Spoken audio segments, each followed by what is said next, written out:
lived in a old log house, had one big room downstairs and one upstairs, and then it had a side room, kitchen and dining room.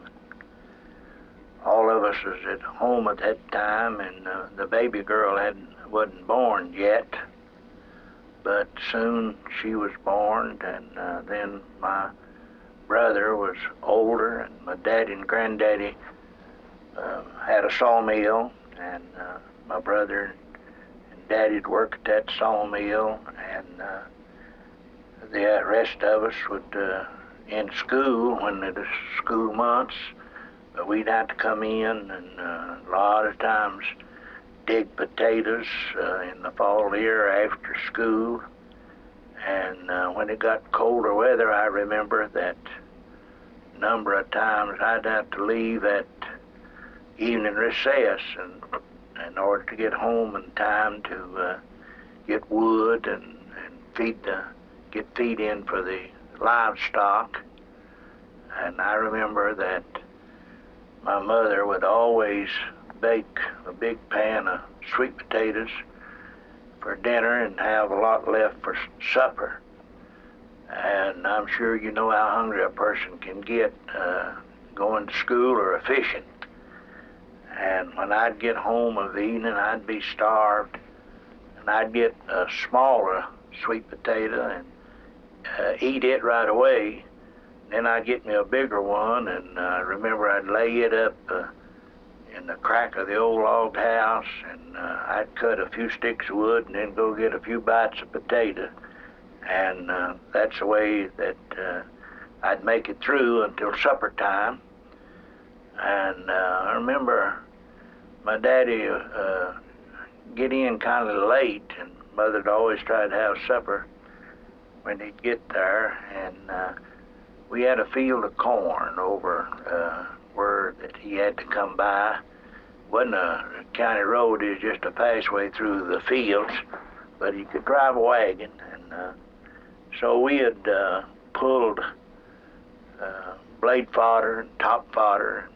He had me to carry the blade fodder down next to the road where you could get to it with the wagon. And I remember that after I'd carried the last load, I was tired, and I decided I'd rest a few minutes, and I dropped off to sleep.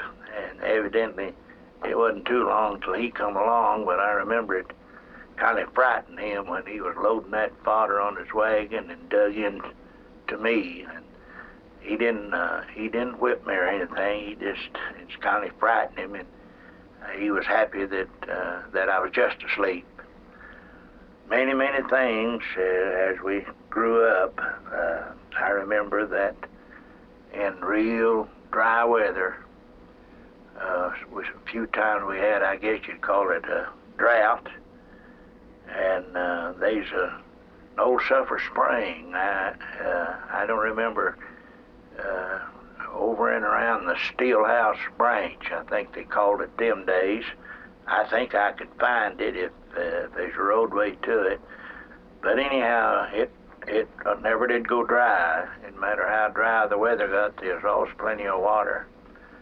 And we'd drive a team and wagon with a bunch of barrels, and we'd water the mules while we was over there, and pour water on the wheels of the wagon so the spokes and things would swell up and the tires wouldn't run off. And then we'd bail up those barrels of water and take them home and water the cattle. We didn't have to do that too long, because if we had, it'd have been a right smart job, but usually several days, and then it would rain. And we didn't have as many cattle as people have nowadays, but that is a way of life. And then getting acquainted with our neighbors, they'd like to play ball of a Sunday evening down at school, and my dad and mother never was too fond of Sunday ball games, but once in a while they'd let us go. I guess wasn't a whole lot else to do. And one of the neighbors I remember, you know, children don't forget good or bad. And we had a neighbor, his name was Roy Cotton, and he had a job at the roundhouse and had an automobile. And them days, them automobiles had big old running boards and fenders, and they were strong.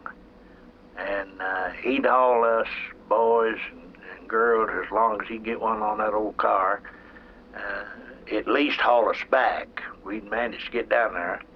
And another thing he'd always do for us smaller boys, you know, we'd stand there wanting to play ball, but we couldn't play, and so he'd managed to get us the job of pigtailing. Now, some of you younger generation don't know what pigtailing was, but them days, you didn't have gloves and masks and everything to play ball with. You just hit her rough-handed, and the catcher, the pigtailer, got behind the catcher, and if the catcher missed it, then you'd get the opportunity to run it down and bring it back to him, and that always tickled us. We thought that was really a bright idea, and then after the game was over would be when that Roy would let us ride home. And you know, I every once in a while ask about, he's been dead for years, but some of the families still living, and them kind of memories is pretty precious. Our pastime them days was just whatever we could think of. A lot of times we would shuck our corn and bring it in the house. It'd be cold, and all of us together join in and shell turn of corn. And what we mean by turn, we'd shell a bushel and a half or whatever, and take it the following Saturday, usually, to a grist mill and get our cornmeal ground. And then if we wasn't shelling corn, well, sometimes we'd play fox and goose or blindfold, or our neighbors would come in, and sometimes we'd just clear out pretty much out of our room, play blindfold. And outside we'd play kick can, ante over, and whatever else we could think of. And I remember us kids was always glad to see it come up a rain. It had just about be a raining straight down, because when we grew up, we had what we called old land, old ground. That is where it'd been cleaned up and there wasn't any stumps in it. Then we always had new ground. That is where we'd cleaned up, and there's still stumps and roots, and you could always work in those new grounds just about any time. It hardly ever got too wet. And so about the only way we wouldn't work would be a Sunday or it just pouring down the rain. And I remember that we used to look forward to it raining, and we'd gather up at the barn and play roly-hole marble. And of course we'd be listening and watching for the sun to come out and ready to go back to work. I remember going to mill, riding a mule in the wintertime, and roads was muddy, and where the wagons and mules had traveled, it was rough of a morning when the ground was froze. And usually there's always a lot of walkers, and they'd walk over as close to the fence as they could and stay out of the mud. And this old mule was trying to stay out of the mud, and he got me over too close to the fence and got my corn into the barbed wire, and I had a wreck and spilled part of my corn, and delayed there for a while. And then when you'd get to the mill, a lot of times the folks wouldn't be up. They was type people that slept late of a morning, and finally they'd get up and get out, and then they'd have to go somewhere and drain some gasoline out of something, and they'd get it in a little half-a-gallon jar and set it down and crank up an old engine. You'd never hear the beat, but it wasn't long until you had cornmeal and ready to go. sitting on that corn or going to the mill got pretty cold, but after they ground the meal and get it back in your meal sack, you had a good warm place to ride till you got back home. We'd grow watermelons and stuff and peddle on them. I remember that me and my brother would take melons to Corbin to sell, and if we had pretty good luck, there used to be a restaurant down on Depot Street, and I think his name was Mike. And we'd go down there and we'd sell about extra quarter's worth of watermelons, and we'd go down there and get a hamburger, and the bun would be big as an ordinary saucer, and everything on it, and a knee-high pop for 15 cents. And I never will forget that one time I decided I'd try Coca-Cola. And of course, them days, you know, us country boys wore overall straw hats and barefooted. And I had on this big old straw hat. I drank that Coca-Cola down pretty fast. And when it took its effect and I burped, I thought my hat was gone. But I come out of it all right. When we first moved over here in this country, at Level Green, in that old log house, my daddy was a fellow who went to bed early, and if he got disturbed in the forepart of the night, then he couldn't sleep good. So me and my brother was out some, and so we soon found out that we couldn't afford to disturb him. So we had to come through the main room and up the stairway. So it is an old-fashioned log house with an outside chimney. And of course, we could climb them logs, and we just cut us out a entrance up stairs. And when we'd come in, we'd just climb up the outside and go in, and maybe pull a little something over that and go to bed. And we slept together. And when it was real cold, we'd wake up in the morning, that cover, I'd be on it on my side, and he'd be on it, and it'd be stretched tight as a banjo head. We liked to play ball when we went to school. Of course, we never did have much of a ball team, but we'd play baseball, and we had a fella that lived join into the school ground, and fall of the year, you know, they had a garden, tomatoes, maybe cantaloupes, what have you. And you know, most people want to bat all the time, but I always wanted to play backfield. And when they knocked the ball over in that garden, I'd go in and get it, and then I'd get the ball plus. I'd come out with a pocket full of tomatoes and what have you. And the lady commented later, said that she knew that I was doing it, but said seemed like I was enjoying it, and she got a bang out of it. But that's just part of growing up. I wouldn't say that was right, but I was just one of the few that done them kind of tricks. We had a teacher in that school that smoked. In them days, you know, that was very much out of style for a school teacher to smoke on or off of the ground.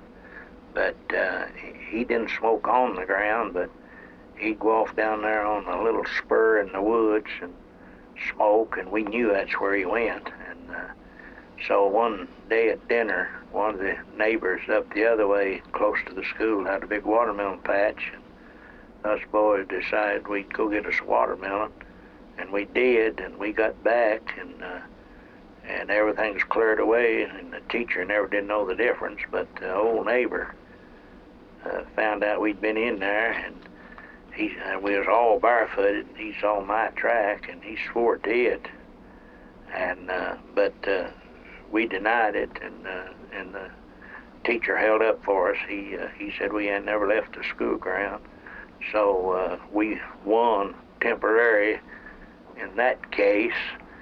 Now these things I'm saying, that's just coming up live. That doesn't mean that I'm telling you that's the way it ought to be done. That's the way we did it. And about everybody else has had similar experiences.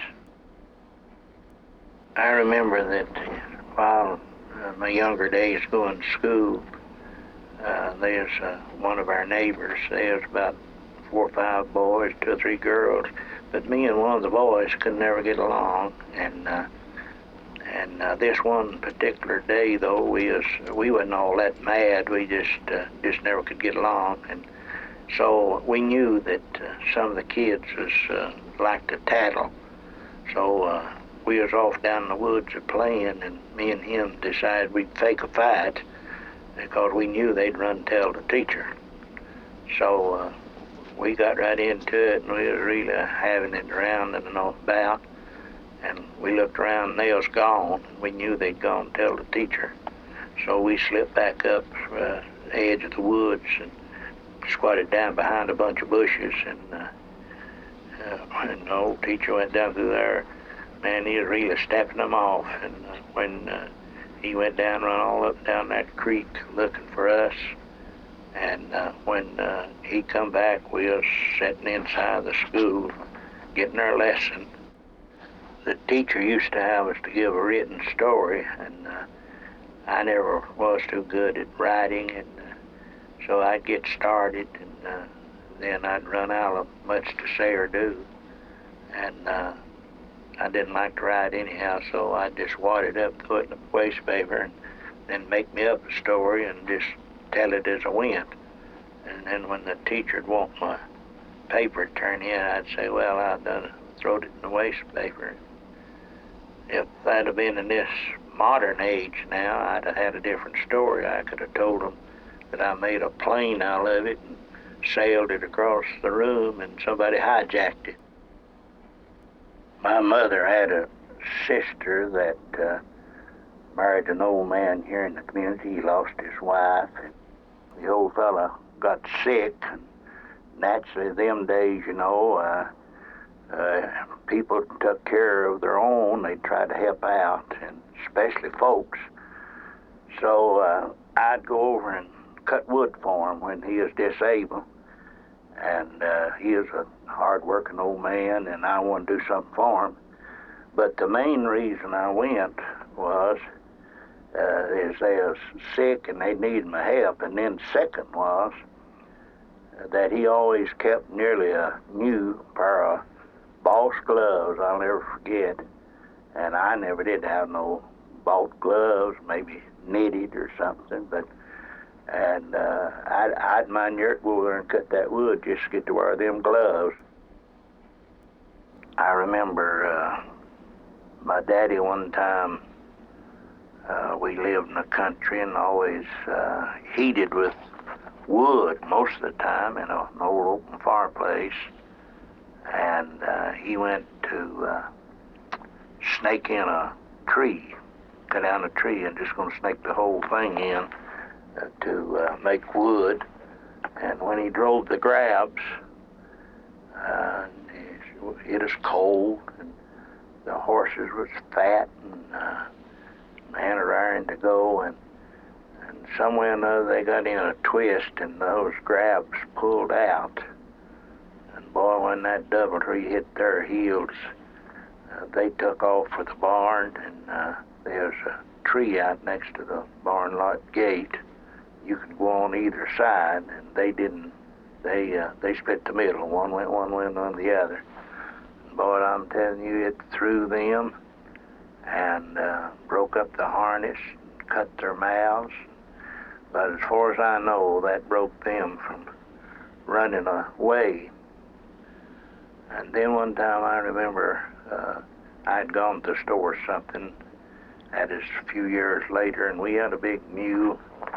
I think she was about 16, 17 hands high, pretty gaily. And I'd gone to the store, and somewhere on the route, the gird had broke, but I didn't know it. So when I came into the barn, I got off, swung off about like old Festus off old Ruth, and off come the saddle. And of course it had iron stirrups, and when that stirrup on the other side come across that old big tall mule, I was short, and I pulled the saddle right off with me, and that stirrup come across there and hit me in the head, and I've got a scar in my head now, followed me up this far. In school, when we was just youngsters growing up, you know, we all had our ups and downs, and we was mischievous enough, and they went to school them days, big old boys did, till I guess they was 20 years old, their breeches legs rolled up to their knees, and they didn't have nothing else to do, no jobs, and they was pretty mischievous. I remember that some of the bigger boys would lay little pieces of coal on the stove, and about the time the tar would start running out, they'd take us little fellers and jerk our collar back and drop that down our shirt collar, and it'd roll down through there and almost raise a little blister everywhere it went. And there wasn't too much you could do about it then, because they was so much bigger than you, but finally the time come when the feller could, I guess, sort of stand his ground. When we moved to South Laurel County near Keavy, Kentucky, they had open range. Some of the younger people maybe don't know what we mean, but everybody that had livestock, like hogs, cattle, they run out on open range. And if you farmed anything, you fenced in your farmland. And the difference was when you had open range, you had to fence again everybody's livestock, and after they did away with that, you just had to fence again your own, which is much better. And I remember we used to have to cow hunt every evening nearly. You'd put bales on your cows, and you'd have to go way back. There's a big boundary down sort of southeast of us called Turnpike, big bend in the river, and at one time some fella had logging ox, and he had that big horseshoe bend fenced off, and he pastured his ox down there. But anyhow, that had kind of passed, and the fence is bad, and the gaps is down, and the cattle, anybody's could get off down in there. And so this one particular time, you know, cattle, they sometimes get on, they get in a romance mood, and when they do, you'd have a time of finding your cows. So one time I failed to find them, and we didn't get them in that night, and so the next day my mother went with me, and so we finally, way down in the bend of the river, got up on the ridge, and we could hear the bells way off down in a holler, down in there away from the flies. And up in the day it was a bad time because they'd get under vines, and where they get away kind of from the flies, and the bell just rang every now and then. But we finally located them, and I told my mother, I said, you stay up here and I'll go down in there and roust them out. And but I got in there and got them rousted out, and of course they was making their way toward home. And when I got back out, before I got up to the top of the ridge, I heard my mother holler, and I knew it was a distressing sound, but I didn't know what was the problem. I rushed to her, and she had come up on a big rattlesnake. And she told me, she said, it's a poison snake. Said, I don't know what kind.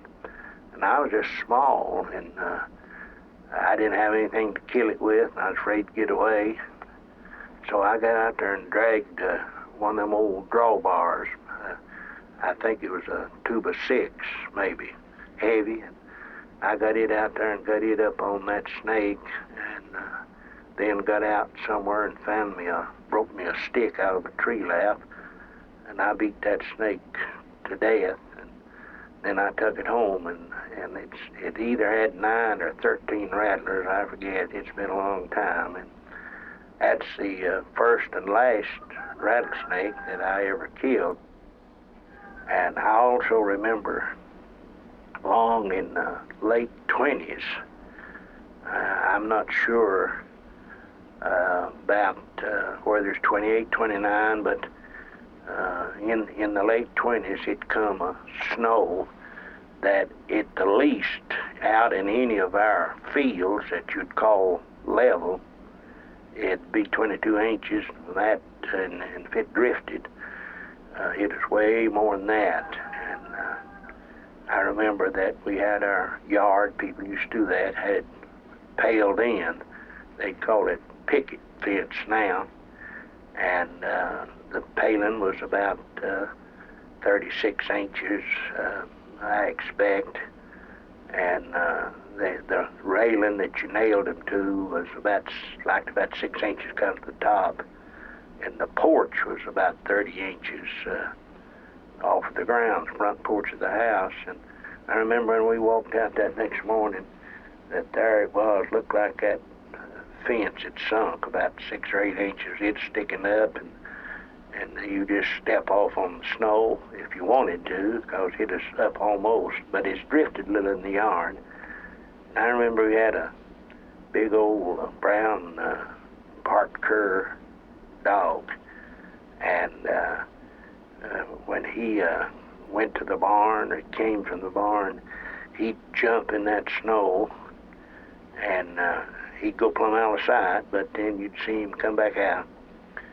And talking about the open range, the hogs still had open range then, and the hogs never come in for their feed, and just across the road from our barn, we got, when we got looking for them, and they had made them a bed in an old tree lap, and they had the snow melted off around where they'd been laying and wallering, but they were beginning to get hungry, but they didn't try to break through that snow, but we carried food to them, and in a few days they ventured out. But that is the big, I've seen some big snows and some big drifts since that, but that is the biggest snow that I remember. And during them open range days, you know, nearly everybody went to a store or anywhere. They either walked or rode a mule, sometimes a wagon. But I remember that one of the dangers you had to watch for if you was riding a mule is on them ridges where the ground is kind of clay. Them old hogs would they'd make mud holes. They'd fix them a place to water in that mud, and most of the time it's right in the road. You know, it's a dirt road, wagon road, and when you'd be riding that mule up, and them old hogs, 3 or 4 of them piled up in that mud, and when they'd hear you coming, you get right up next to them, they'd raise up, and that old muddy water pouring off, and if you wasn't alert, the mule would unload you right in that mud hole with them. We hadn't been moved down here in South Laurel County too long until there's an old fellow moved in by us. His name was Henry North, and just him and his wife, and he was a retired miner, and he was cleaning up ground, had a little farm, but he did not own a team, and he wanted to rent us the ground. So we rented the ground from him. We'd worked down there, and they've become great friends, and they was fine, friendly old people.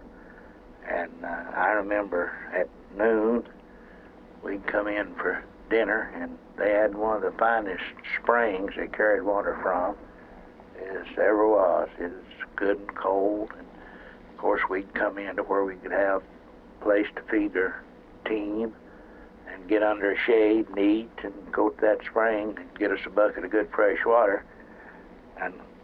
And pretty often the old lady was a fine old lady, and she'd bake some kind of a cobbler pie, rhubarb or something. She'd share with us. Of course, that was the icing, you know, of that. And two on is for several years. I was dating my wife, and I had to go right by their house. It was a long ways. I don't know, 4 or 5 miles, I guess, or more. Walk one way, and I either rode a mule or walked. I didn't have no car then. And sometimes I'd see the old man up.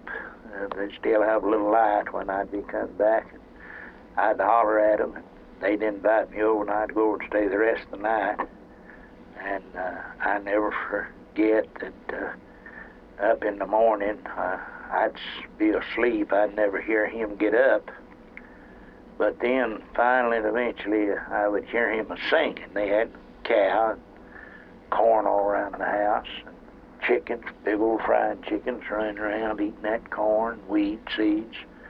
And I'd hear him singing, dragging that corn, taking it to the cow. And then about that time, I'd get the aroma from Samantha's fried chicken.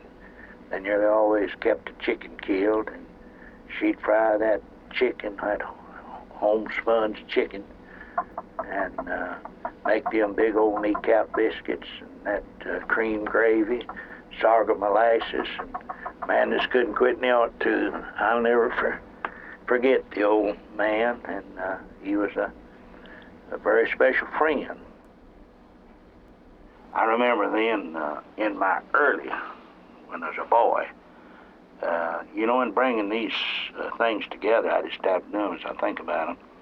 I went down to a mill, sawmill, I suppose, and at that time we had work horses, big old red tan-footed horses, but we'd ride them, not as saddle horses, but ride them to the mill, ride them to the store, take them in the wagon or whatever, just all around horse.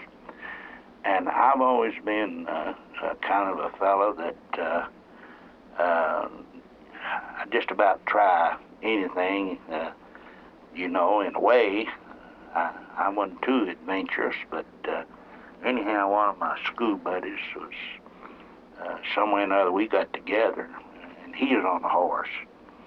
And he brought up the idea that we race, and that's common, I guess, nowadays with their three-wheelers and automobiles and bicycles and motorcycles and what have you. That's sort of the spirit runs pretty high when you think about somebody beating you, and I agreed. So we was burning the wind, and I had that old big horse wound up. He was ahead of him just a little, and them days the roads was muddy, and they'd be low places, and then it'd be solid mud holes, all the way across the road, and sometimes they'd be rutted out, and there'd be a little ridge, and this old horse tried to go on that ridge, and them old big feet, one went one way and one another, and he piled up right there, that mud hole. I went right off over his head, and he rolled right over on me. I was laying right up and down one of those ruts, and he was laying right crossways. I wasn't hurting because I was down that rut, but I couldn't get out. And I reckon, I don't know where the horse had hurt himself. If he did, he didn't hurt himself bad, or whether he just decided to get a rest. But he was just laying there, and my buddy, we was right close to a house, and there's an old man working on the carpenter. I believe it was old man like Hugh Sutton, if I remember right. But anyhow, some fella, and he run and got him, and they got down there and rolled that old horse around a little. I got up. And when I got up, I was all right, and I reckon the horse was all right. I remember used to get out and plow in oats when I was just a boy. Well, we used to do that, everybody didn't have a disc, and we'd clean up stalks and sprouts, we called it, off, and then we'd sow oats and plow them in with a double shovel. And I've been out plowing in oats and didn't have no gloves, and my hands would get so cold that I'd even stop the nag and go around and put my hands up under the collar pads. I used to tell fellers, and I told them the truth, that I had started school one morning, and them days cows just run out. There wasn't no stock law. They just run wherever they wanted to, and you had your farm fenced in, whatever you tended. Them old cows, somehow or another, like to lay in a fence corner, and my feet get cold. I'd run up an old cow and stand there where he'd laid down and warm my feet, and then go again. Them days, parents would try to get you some shoes, and a lot of times would. Most of the time did, but one of your problems was, and nobody don't know that, but we used to have to cut up corn and do things, and I don't see them no more, but our cornfields them days was covered up with what they call dewbars, and I've seen years when them dewberry briars had berries on them. They're similar to a blackberry. You could even pick them things and make pies and jelly and what have you. But working, cutting up that corn, there's no way that you needed boots, but there's no way you could get through that without scratching up your feet. Well, when you get your feet scratched up and then out in the dew, they get kind of poison. They called it dew poison. And they'd get to be pretty bad sores. And the problem is when you got new shoes, actually, it'd be for months, weeks, before you get them feet cured up, you wear the shoes. They just, you didn't go to the doctor. You just had your turpentine, sugar, and policies or some kind of a salve. They used to, have people that sell salve, just like you got them now that sells Avon. We used to drive. We had all of our cattle trained. We didn't have many, but you could, there was halter rope. You could just put a rope on any kind of a calf or cow or anything, and you could drive them. We drive cows down the highway or from one farm to another, whatever. And some of them lead just like a dog. But anyhow, I got a hold of this about a yearling bull, and he decided that he'd sull up. And so he just sulled up, and I whipped him around. He laid down, and I'd always heard, that if you'd smother him. So I had a hat, an old felt hat. I wrapped that thing around his nose and held on to it. In a few minutes, he come in swelling up and trying to puff.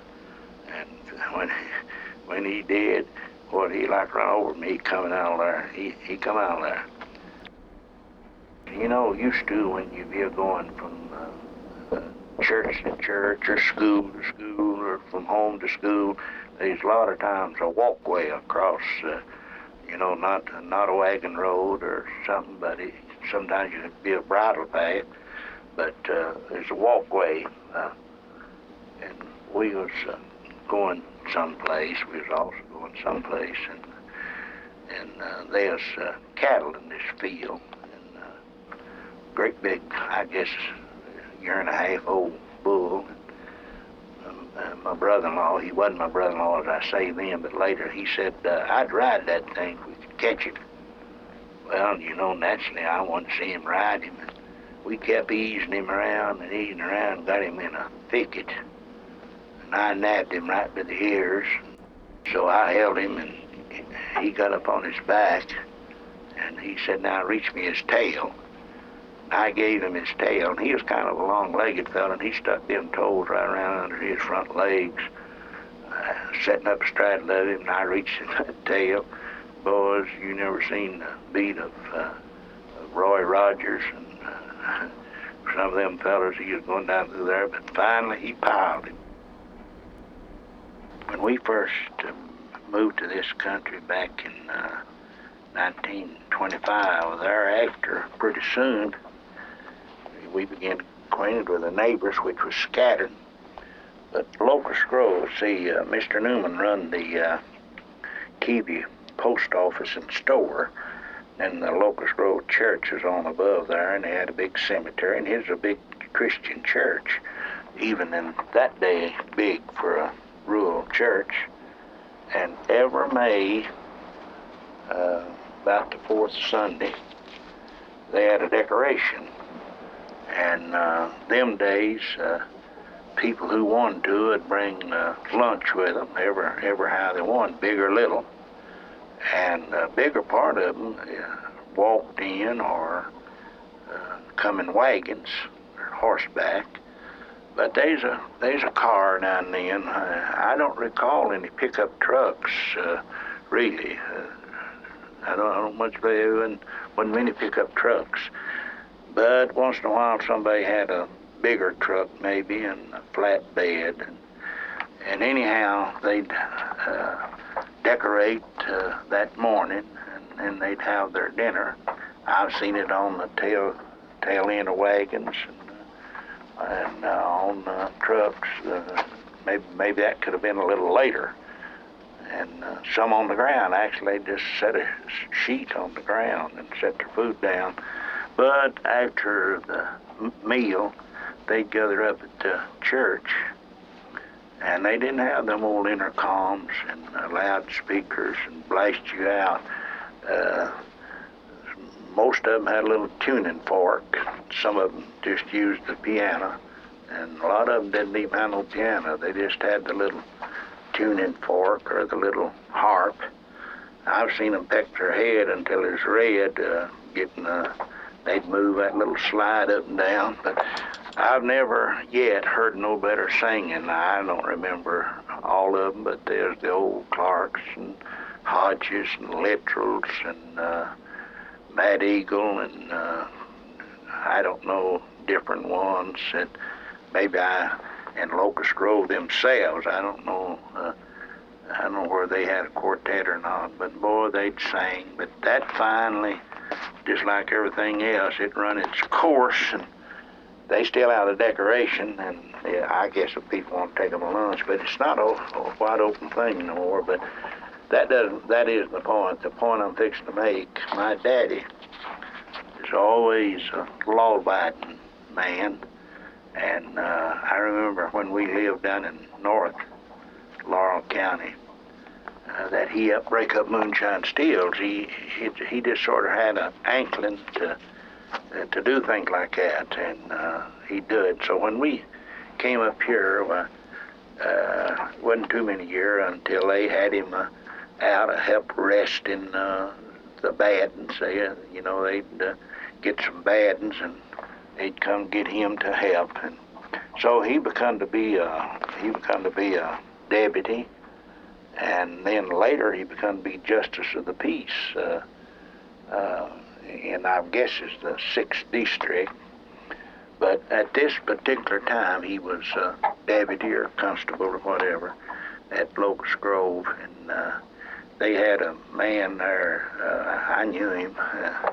I wasn't all that well acquainted, but he was drinking, and he's giving some noise in around people's lunch, and naturally they was expecting my dad to do something about it, so he come along, and when he called on the old boy, he was up in an old flatbed truck thing.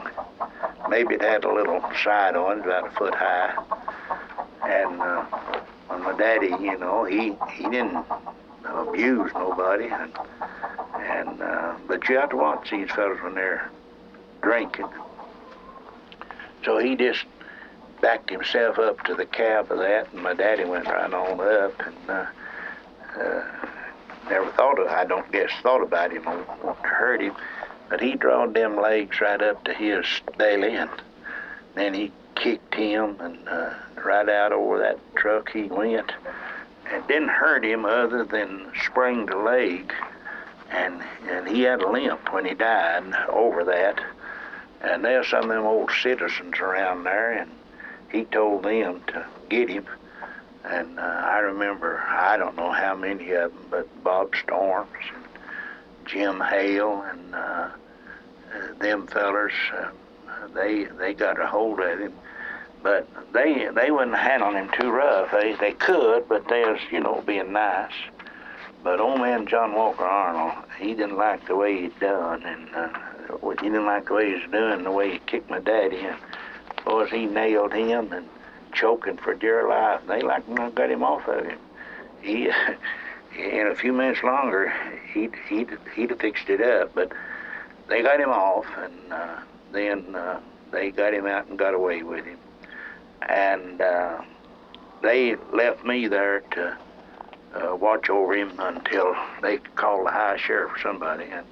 But I've never been a lawman myself, and I've assisted a little at time or two. And I remember another time my daddy was called, and there's some fellas are drinking, disturbing church, and he had a constable under him, and so they arrested one, and the others run, and this one was going to the magistrate and come to a little creek or somewhere where it's a pretty steep bank, and the old boy knew all that country, and he when he got to a certain point, he got to wanting the constable to release his hands from the handcuffs so he could tie his shoes.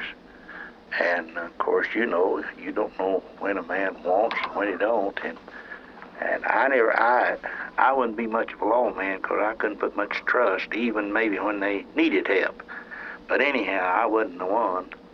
And so he released the handcuffs, and he fiddled around there, and when he kind of got them shoes tied, he just went rolling right down over that bank, down through there, and got away from that constable. And of course, he right away got a hold of my dad and told him what happened, and he was still out in a while. And my dad asked me would I help him see if we could locate him. And of course, you know, I knew the boy and didn't have nothing against him. They just trying to get him in and keep him from disturbing, keep him getting hurt. I agreed to do it, and so I knew the shortcuts. You know, them days you either walked, rode a mule, or drove a wagon. If you walked, you a lot of times could cut across fields or even woods, and maybe walk the rocks on a little creek or maybe a little foot log, and save going miles around. And I knew a shortcut. I knew about where the boy lived, knew where he got away from the officer. And I kind of figured out the route he'd take going. So I got down next to the main road where one of them walking ways he'd have to come out across that road. And so I sat around there a little while, and I heard something, and I could hear him a-coming, or heard somebody. And them britches legs was warping. You could tell that they was wet, wading into dew, grass. And he come around down to the gate or fence, and I figured he'd just climb over and come right on down to the road, and then I'd just nab him, and but he'd stop there, and I could hear him getting his breath, and may have lit a cigarette, I don't remember, and I kept wondering, now, what must I do? I don't know, you know, he can hear me a-coming. And so I waited a little while, and directly I heard him get a long breath. Then I heard him roll off that fence. I knew he'd either went to sleep or was drunk or whatever, maybe both. So I just went over and shined a light in his face. See, I wasn't sure who it was. I just suspected it might be him. Sure enough it was. And I had no problem with that. But far as I remember, that's the only person that I ever arrested. And I took him on in. Had no problem, but I'm just not a law officer. I admire them and appreciate them, and they have my highest regards, because I imagine they some of them not any honester than they need to be, but I'd sure hate to try to live in this country or any other country without them. So they stand pretty high. Way back when I was just a boy, my granddaddy died, and my uncle come back from Indiana, and so he's living next to us. They had a big old dog. I don't know where he's mountain cur, but he is between a shepherd and cur or something. Called him Nero. And when they moved away, they moved up in upper, I guess it's Knox County. Could have been still in the edge of Laurel, but it's out from Siler, over into the left over in there, or north of Siler. And but a lot of younger people don't know it, but I was raised over here on the old Will Cox Road back when we first moved in here, and younger people wouldn't know it, but coming down from Keevy down through by Oakland School, and Oakland School wasn't there then either, but that's the old road, and people might remember it now. They got a city down there, but long before that they built that city down, that old Wilcox Road, there was a bridge across the river, and that was the old county road, and of course that, to my opinion, was built before the 312 bridge down there was built, which is covered up a lake now. There's still a 312 road there, but the old dirt road and the old bridge was way down under there. So a lot of people back in the my early days and before, it went out into North Corbin, and they hauled lumber across the old Wilcox Bridge. And when my uncle moved up there, when you could go across there with a horse or wagon, or we walked. People used to walk. I walked a million times from where my daddy lived up there up to where my uncle lived, and stay a day or two or whatever. And of course that dog, I expect that that's the way we went, either by wagon, and so he'd come back every once in a while. When he'd take a notion, he'd come back, and then occasionally he'd take a notion to go back. And I've been thinking about calling my cousin and see the two girls are still living. One of them's in Florida, but one of them's close, and see if they remember. But I remember that one time that they decided that the dog was beginning to get a little restless. You could tell he was sort of pacing around, and they just wrote a note, whatever they wanted the family to know, and rolled it up and tied it to his collar. In a day or so, he was gone, and then in a week or two, he come back, and he had a note with him coming back, and we never was bothered for cutting in on the government, the postage thing, but that's true, and I've heard of the pigeons, carrying messages and all of that, but that's true about the dog story. So there's a lot of experiences that we have. This same bridge later, I remember it didn't have any banisters on it, and I drove a team of horses across that with a wagon loaded with farming tools, and they wasn't any banisters, and both it was a mare and a horse, and they both was afraid of edges. But I was right up on front of that wagon, and I had them lines good and tight, and I got them started, and I kept tapping them along, and boys, they were both pushing right towards that tongue, and we got across there. But later on, they went off of a bridge with my brother, and he never got hurt, nor nobody, but one of the horses got killed. And I just thought about how easy, and it was high on that bridge if they had went off, but it didn't. And I guess why I'm thinking all this is the scripture. We go back to that all things work together good. All of these things God allowed or permitted, that one day he knew that what he wanted me to do, and I very likely would do it. So that's some more of my experiences. So people down through the years, I've been to many of a log rolling. They called it barn raising, house raising, and they had work all day and have a big dinner. Sometimes at night they'd have some kind of a little party. But I never was much in the partying, but naturally I'd be there, you know. But that is the way of life. That's the way this country's settled up. And them that could, there was nobody in my bunch that was musicians, but a lot of times they'd have somebody could play music, and that is part of life growing up. And so we had, I remember used to have bean stringings and corn shuckings and what have you. It's just sort of swap out neighbor help neighbor is that all you can make out of it, and that is the way of life. When I was in school over here at Holly Grove, just a youngster like, and my older brother was out and gone, and I didn't have anybody really to defend me on my sisters.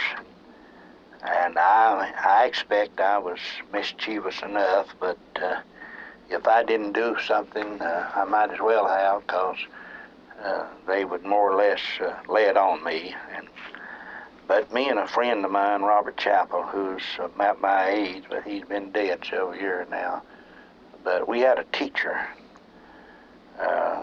Those boys went to school then with their grown and their breeches legs rolled up to their knees, and they was rough. And they'd throw wire nails and gravels and paper wads, and we had an old teacher.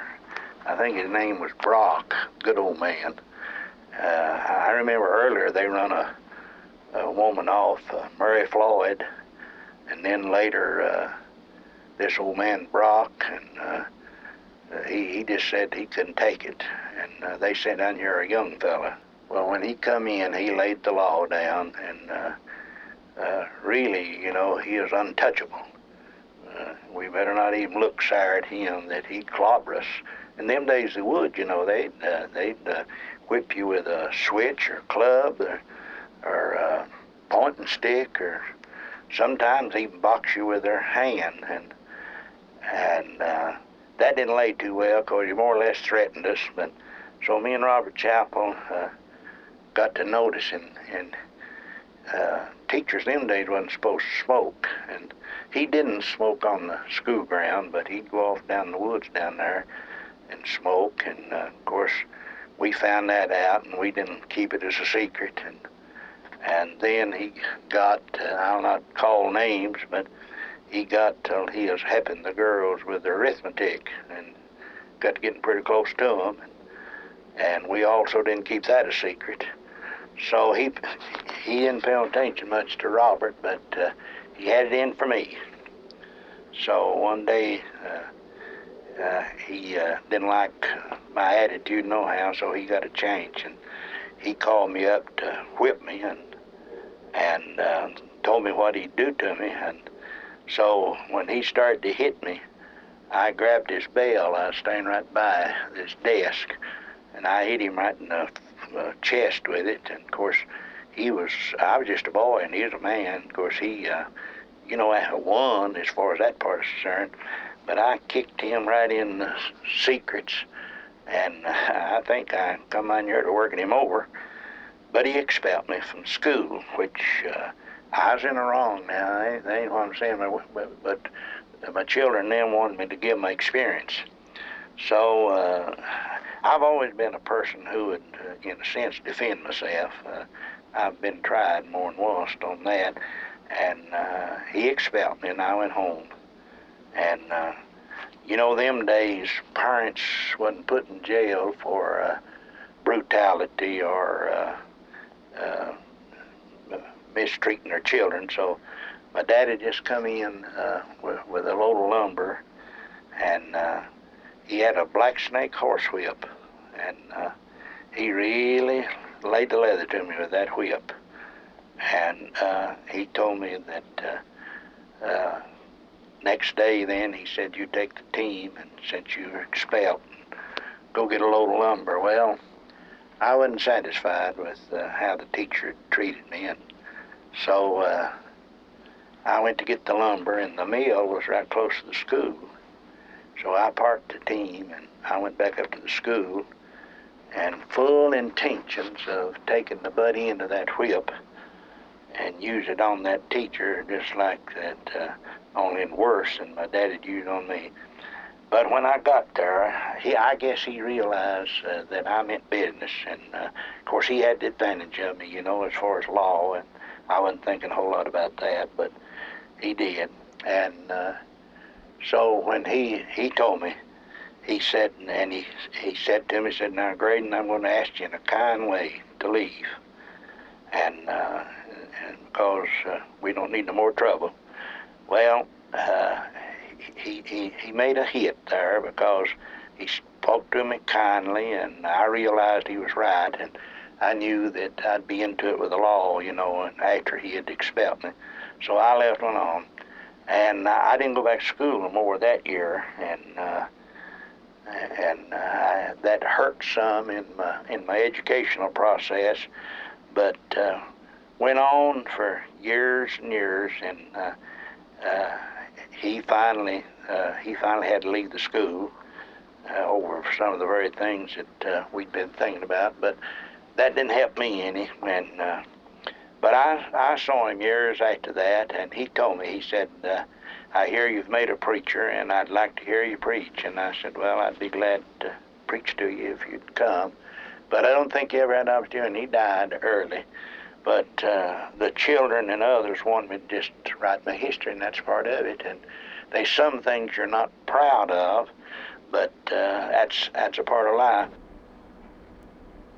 I'm just thinking back earlier that we used to, only way of conveyance we had was by horseback or wagon, buggy, and of course later it got to be automobiles, but walk. So we used to meet my daddy at Corbin bus terminal, ride an egg and lead one, and convey him back home. And two, I remember that my brother was married along in the next year or two, and I was just a young boy like, and I remember on two or three different occasions that my sister-in-law had to go to the doctor, and my brother on, and he didn't have no car, but he was gone, and so I'd harness up the team and take her in a wagon, and that wasn't uncommon. That was that's all you seen up and down the streets was wagons, and they called it dray in them days. They hauled freight from the freight depot all over town. They delivered. I remember in maybe 1928 or something in there, one of my cousins got a 28 model dual wheel Chevrolet truck. There's three or four fellas around bought that model truck, but I never will forget that he built him a bed on that thing, and he had a big sign on there, and his name was Lee. And on that sign he said, "Lee leaves loaded and others follow empty." Well, that is when the trucks began to come in and do the hauling of the freight. But back to the team days, I remember that we grew up with some boys. They were Lipscomb. Lipcombs, I believe is the way they pronounce it, Lipcomb. And they had a sister that would come in occasionally from up around Cincinnati, and I don't know if they'd have us to meet her in the wagon, but many times I remember that they'd get us to take her to the train because she had suitcases and things, and in the wagon. So one time me and my brother, I remember, was, don't remember the occasion, what we had. We didn't have no load, I know that, just an empty wagon. And we was going to town, and there's a young man here in the country, and his name was Clifford Manus. And he's a little older than me, but I think I mentioned before that I was always a little heavier and a little more man than the average person anticipated by just looking at me. So for some reason, my brother was driving, and for some reason, he picked a play or a little fight or something out of me. I don't recall of having any envy or strife or malice. I don't remember the occasion, but there's one thing. Now, we're talking about experiences. You know, some of your experiences is not all that fond and memories, and some of them pretty narrow risk. And so in this scuffle, some way or another, I threw him out of the wagon. And the reason I say I threw him out, if he'd have been a hold of me, he would have jerked me out with him. Of course, you know, a wagon bed is somewhere around 11 or 12 inches deep unless you have sideboards. And he went right out over that wagon and fell down, and that hind wheel of that wagon rolled right across his temple. I never will forget, I just expected his head to crush any minute. And really, see, that wasn't the intention. I wasn't trying to kill him or try to hurt him. We were just into a scuffle, and naturally, you know, chances are I never even thought about him falling out of the wagon. But I've had some experiences later about them horse plays, and I got some ribs broke one time, and I told the fella, I mean, that's not been many years back. And I told the fella, I said, now, stop that horse playing, because a man get hurt, and not aiming to. And I didn't have anything against the man, but I've studied so many times about this, what if that wagon had a little weight, just an empty wagon, and in some way or another it caught his head, didn't hurt him, he just got up and got right back in the wagon. But I thought about how close that was. And then I remember that during the Depression, see, a lot of people don't remember that, but a lot of people had gone away, gone north, and was working before the Depression come on. And when the Depression did come on, in the last of the 20s or early 30s, in there somewhere is when it actually started and was, and people have to be my age, just about, to remember how that all these fellas that went away, Pop and Mom still lived back here maybe, and they'd come back and they'd build little shacks, got on the relief, and anyway in the world, you know, to provide food. When I'm talking about relief, that's another thing. They had some projects. They built roads, and some of them, you know, drawed. They called them vouchers, and give away some food. And long about this, when the 3 C's started up, and they'd take maybe one boy out of the family to the 3 C's, and he didn't draw all the pay. Part of it come back to his family. But all them kind of things. So these people had moved back in here. Us boys would go to the river. And, you know, them days, everybody wasn't on the river. It was sort of a private place, and we carried our bathing suits with us. And of course, we took off our top coats and when we got ready to go swimming. But I remember once that we got in a hole of water. I never was a good swimmer. I could swim, and it didn't bother me to dive a little. You know, some people, when they get water in their eyes, they have to get their feet on the ground. That part didn't bother me. I just wasn't a good swimmer. But this old boy, I seen that he couldn't swim, and we got in a hole of water that was over our head, out. To begin with, it wasn't, but when you got a little farther in the river, it got over your head, and I seen he was headed for disaster, and I made a lunge for him, and I'd always heard, you know, that you had to keep them away from you, that they'd hug you, which that's death hope, they call it.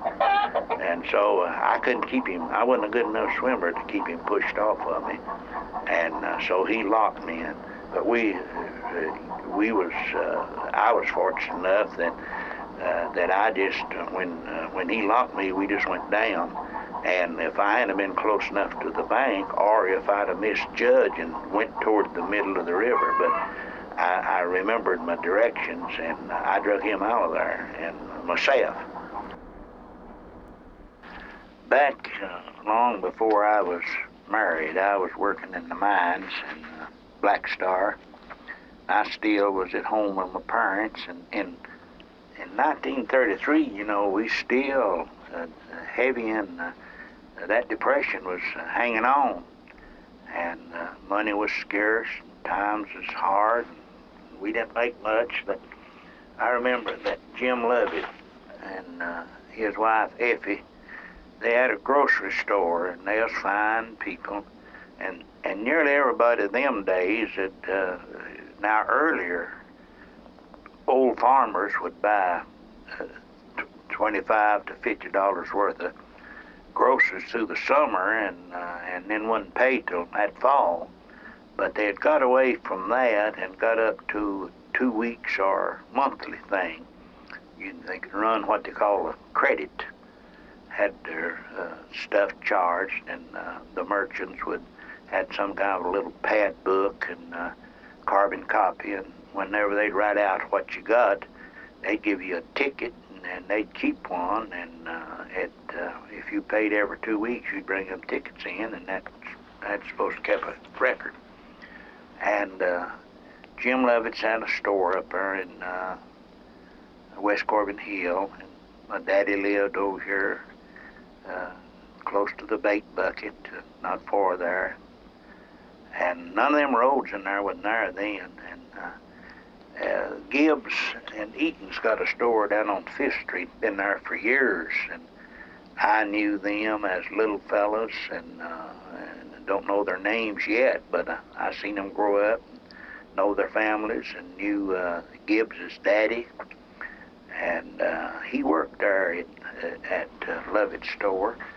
And them days that they'd, if you buy right smart little bill of stuff, they'd deliver them, some kind of little old truck.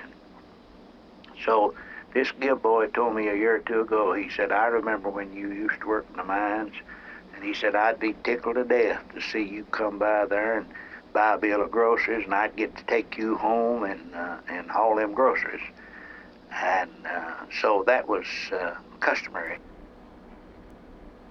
My daddy and granddaddy used to have a sawmill, and they bought a boundary of timber from an old fella, and he had a sister-in-law, and it was kind of a heirship thing in the days gone by, and supposed to have been settled up. But my daddy and granddaddy bought this boundary of timber, and the man they bought it from showed them where the line was. So they was cutting timber, and this old lady decided that they was off on her, and so she stopped my granddaddy, and I was with him. Told him that they was cutting timber over on her. And my granddaddy was a very nice, cool, calm old man, and he said to her, he said, well, the fellow sold it to us and showed us, but we'll check into it. We'll not cut no more timber till we find out for sure where the line is. And she said, well, you better do it quick. Said, my son finds it out, said he'll raise the devil. And I seen that got to Granddad, and he looked right at her, sort of twisted a little. He said, well, I thought the devil was already raised. And I've thought of that so many times. And another time, I guess it's sort of natural that if you love your grandparents or daddy and mother and anybody, you kind of like to think of it as taking something after them.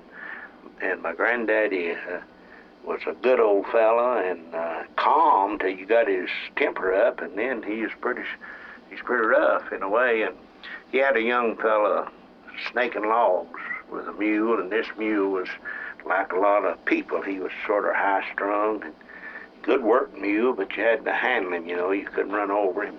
This old boy got to fighting him and hollering at him, got him to running, tearing up his harness. And my granddaddy was just talking to him calmly about it and hoping, you know, that he'd slow up. And he made some kind of a bright remark to my granddaddy about if he didn't like it, do something about something. And Granddad said, "Now listen here, son, you fool me." He said, "I'll cut a sprout and whoop you just like whooping a child." And I never will forget that. And that man was young and big again as my granddaddy.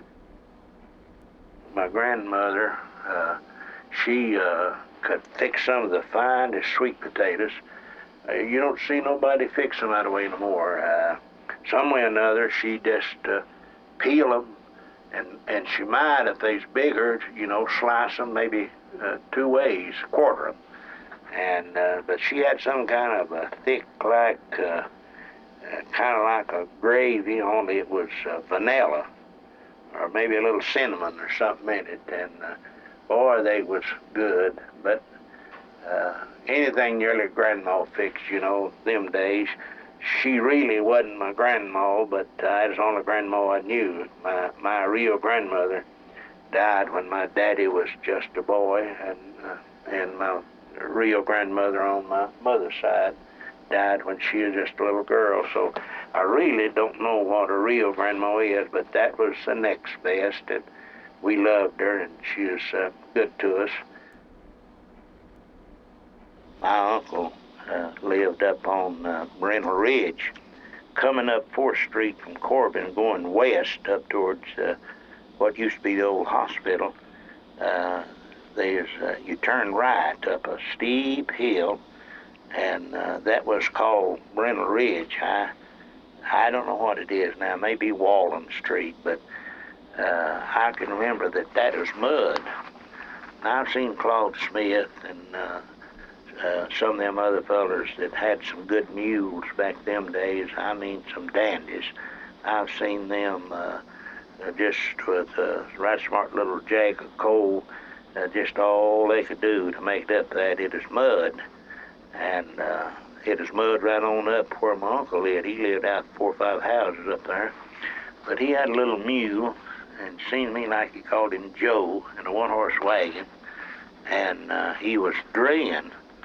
That means that he was hauling freight from the freight depot down there, and he got the contract of unloading, I suppose, I don't know if it is a full carload or what, but flour to a bakery down there in his 100-pound sacks.